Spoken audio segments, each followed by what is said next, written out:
Okay, so I already recorded this whole thing once and discovered the hard way that if you switch programs in the middle of screen sharing, the screen sharing will just completely stop. And so I got to start over, which is really fun. Um,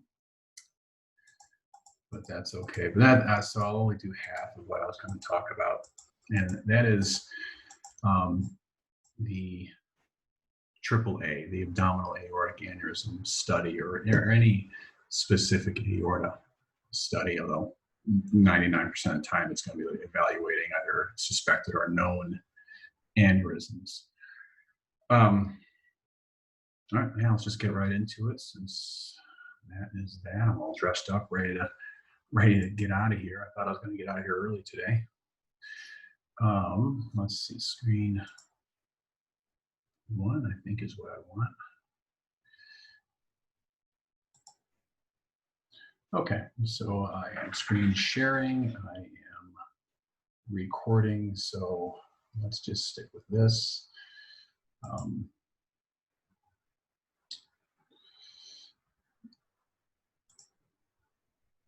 Oops, that's not what I wanted to do. Well, anyway, so diagnostic screening, ultrasound examinations of the abdominal aorta in adults. That's not what the AAA stands for. It's actually abdominal aortic aneurysm, but I suppose we could think of it that way. A nice little picture of a proximal aorta here. Introduction, this is usually pretty boilerplate stuff. Qualifications, that's boilerplate stuff. Indications and contraindications. So let's get this all zoomed up here. Palpable or pulsatile abdominal mass or abdominal bruit. So when there is a mass, a solid mass anterior to the aorta, the pulsations of the aorta are transferred through the mass, and so that they can be felt. Or it's the actual aneurysm itself could be felt. And so, you know, the doctor doesn't necessarily know. Is he or she feeling an aneurysm? Are they feeling a solid mass that happens to be laying on top of the aorta? Or is it just a really thin person who has a unusually strong aortic pulse, but other than that, completely normal? Back pain, flank pain, follow-up of previously demonstrated aneurysm, or follow up patients with an endoluminal stent grafts. When we hit 65, men especially get this for free. Women get it for free if they're 65 and with cardiovascular risk factors. I thought it was all women, but apparently not. So statistically, men are more likely to get that. So that is how they determine that.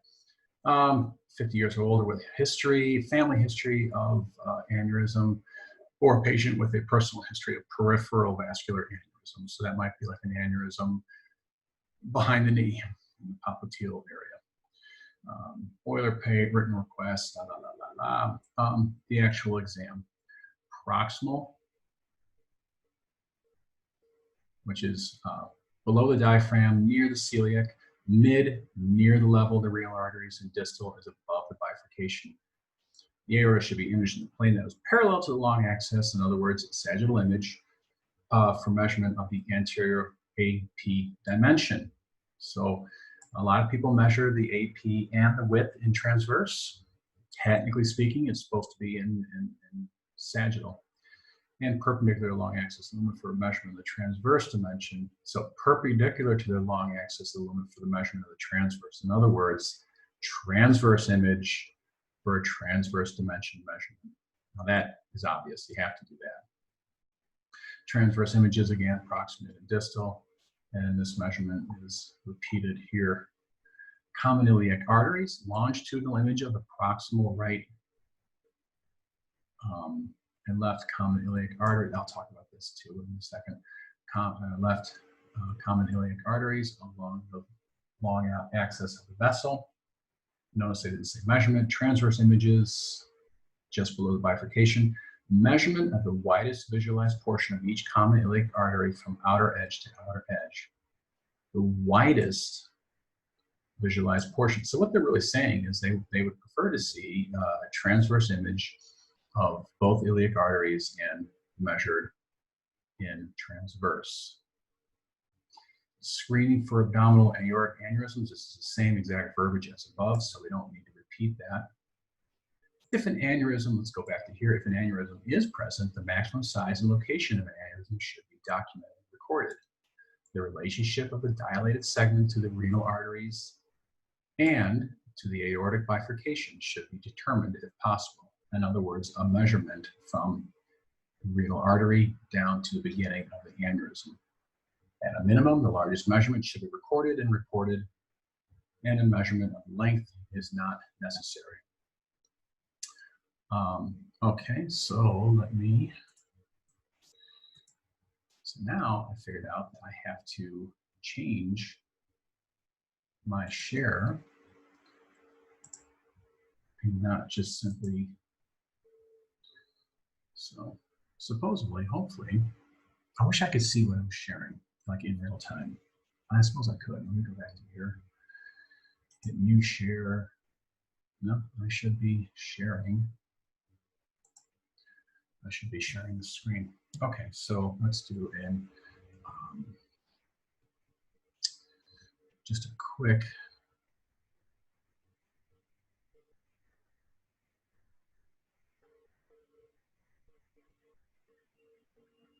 how about that, guys?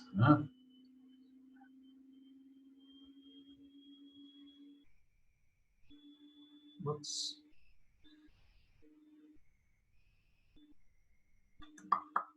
And we'll just throw a little liver in here for good measure. We'll put a stomach here. A little crust of the diaphragm.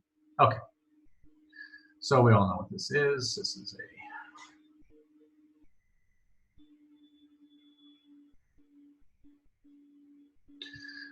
iliac artery bifurcation. So proximal,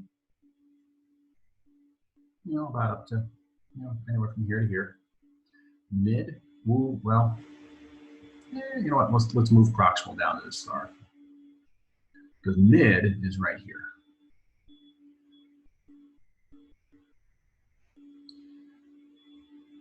And so a little gray area.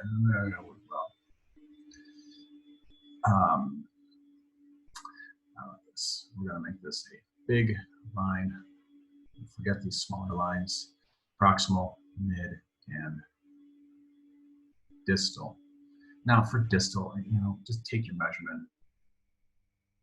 Just cephalon, just north of the proximal, the bifurcation. Mid, right about this area, outside to outside, and proximal, outside to outside, right about there. It's fine. So those are your standard 3 measurements. In sagittal, now there's also transverse imaging. So transverse imaging, we'll use a transverse image of the aorta here, outside to outside. It might be a little exaggerated. Same thing here, same thing there.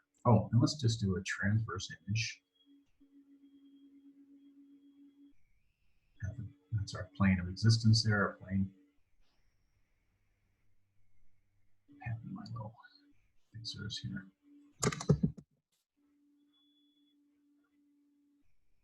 Outside, outside, outside, outside. So that would be our iliac measurements. Honestly, I can care less if you measure this in sagittal or in transverse, but the standard does seem to allude to the fact that it's a transverse measurement for the iliacs. So what does this look like on the screen? Okay, well, there's a couple of ways you could do this. There's one I like to do when possible. And I jump back and forth. I don't necessarily I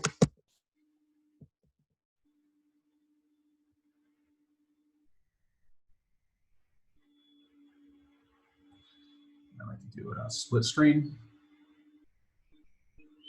with a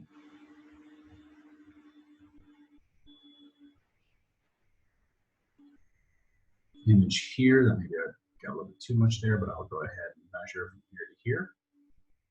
And then my transverse image is going to be in this area as well, somewhere in the proximal. So that and of course we've got liver up here, stomach and all that stuff, and that's where I'm measuring. And then transverse, that little aorta here, I see IEC up higher, with the liver kind of going around that way. Of course, this is transverse liver, and just measure from here to here, coming outside to outside. So that's one way. You can do a split screen with a sagittal and trans. One way of doing it. The other way of doing it is just take, well, let's say we have a beautiful image, and this happens all the time.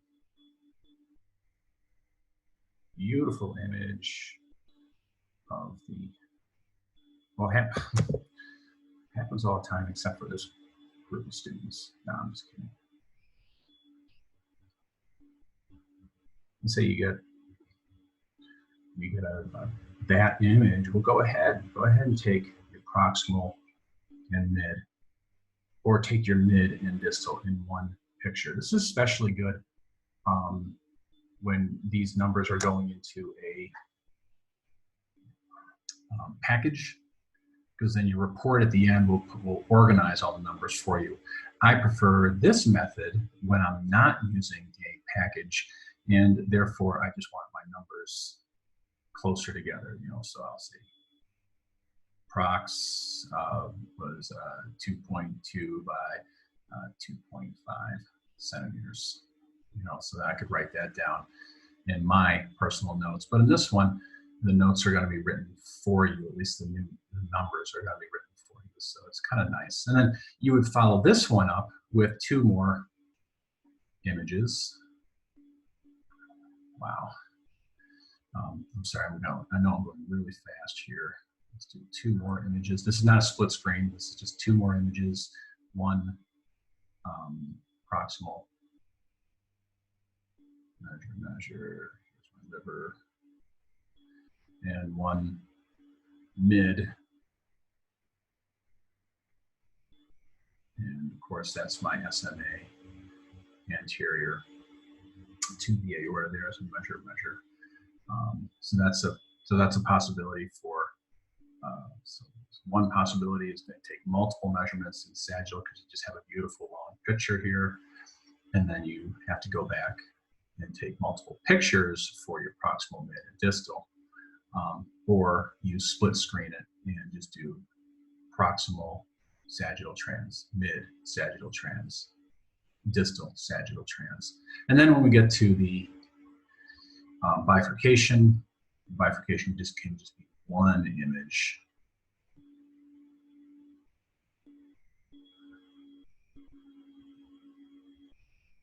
You know, see your spine is right here. Oh, sad face.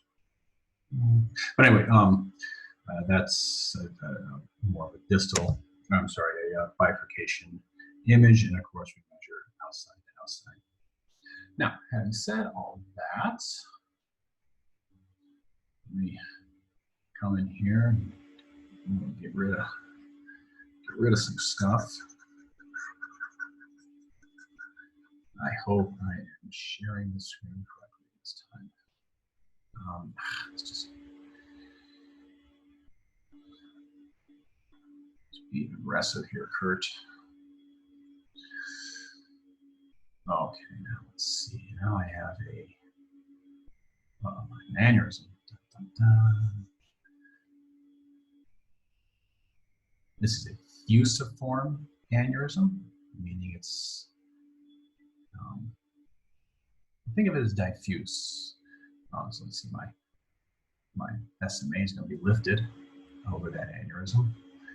Here's my, what is that, of course, the color blue? What is this guy? Renal vein, right? Which one? Good, left renal vein. Okay, so here's my aneurysm. Obviously, I'm going to measure outside to outside, see how wide it is. They're saying now don't bother with the length. Okay, fine. I will say if there is thrombus along the outside, and that happens because the blood flow along the outside is extremely slow, if not stopped. So you could get layers of thrombus.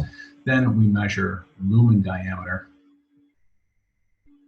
as compared to overall diameter. And that happens quite a bit. The other measurement we could take is say, let's say right about here to right about here, because this would be the level of the renal artery. So let's say that's 1.2 centimeters. We'll report that. And then at the other end, we say either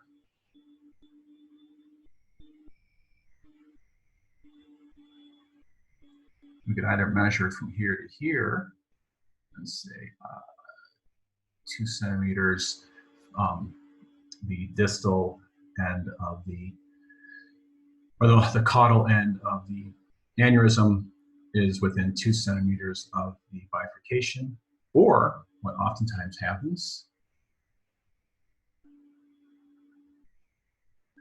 is that the aneurysm actually extends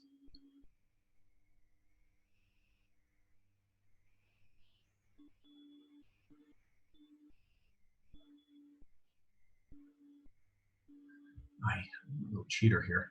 The aneurysm oftentimes will extend into the iliac arteries themselves, in which case you're going to measure the iliac arteries as part of the aneurysm, and obviously you won't say there's a distance between them, you'll just say the iliac arteries are involved in this aneurysm. Or sometimes they have aneurysms and the aorta doesn't. So that's a possibility too. Let's see, what else was I going to say? Normally, on a regular AAA exam, abdominal aortic aneurysm, we don't have to do spectral, we don't have to do color. However, once we get into problems like this, certainly color is going to help us delineate between thrombus, which could be very hypoechoic, and actual lumen. So you can go ahead and put a color box on that to help you figure things out.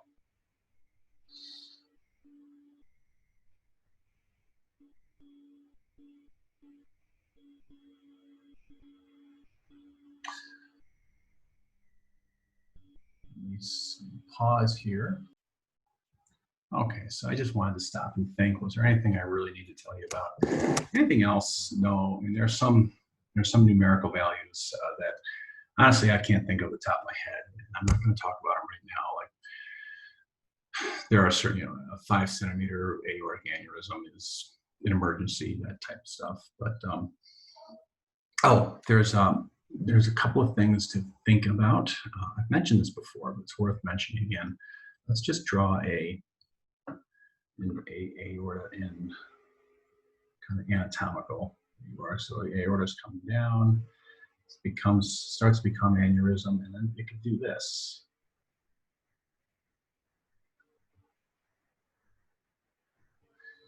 Let's draw the other side of that.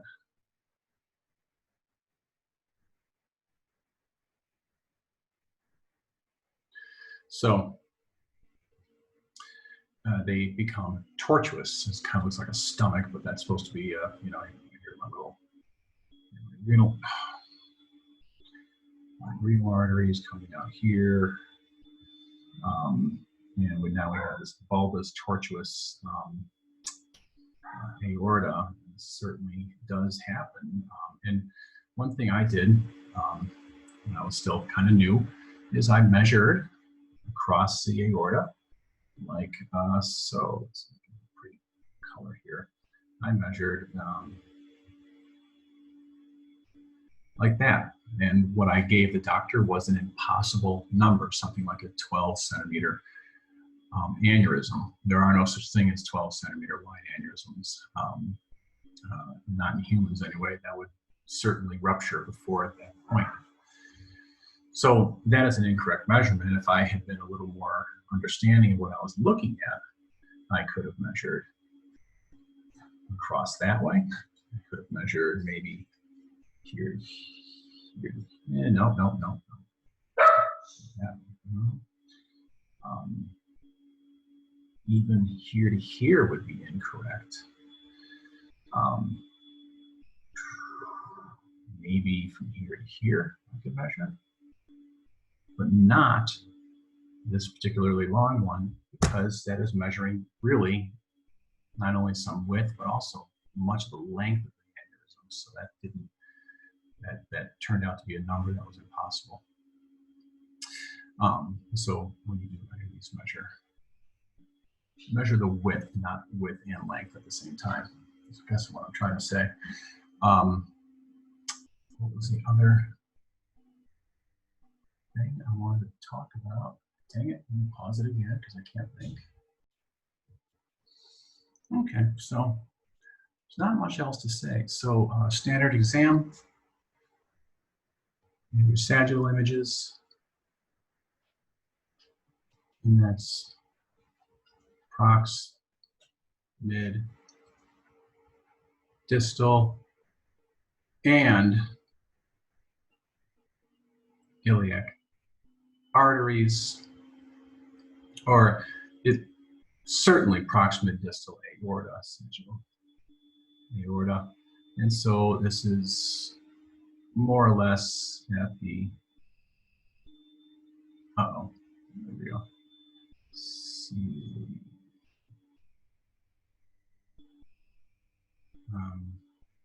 My computer's wigging out on me here. Mid is at the,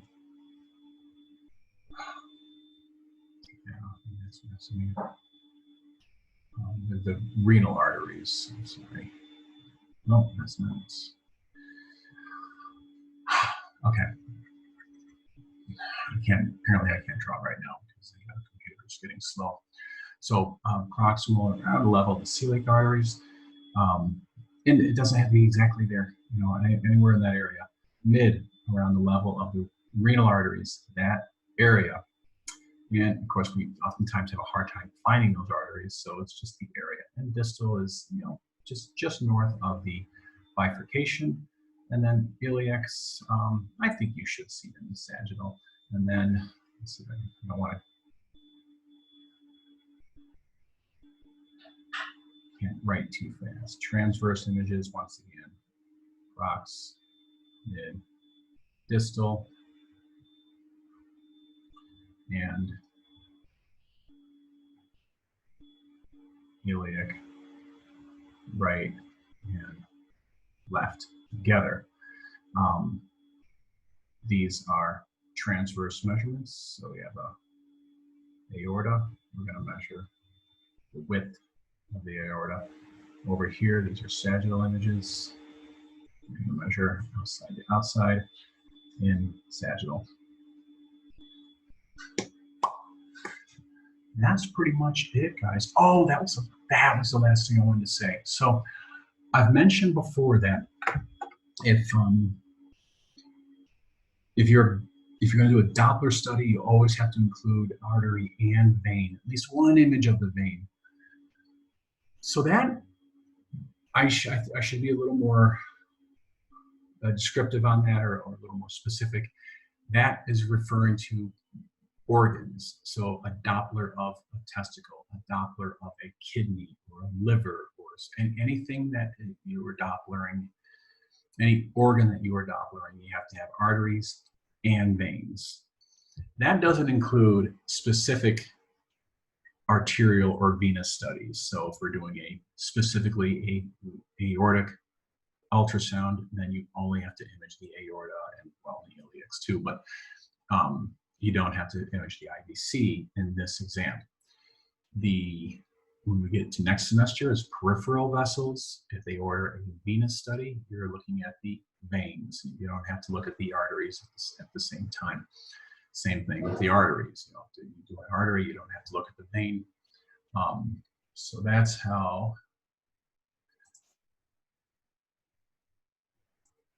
Let's see, stop share is what I want. So that's how that works. So I've said that you always have to do the artery and the veins in order to get billed correctly.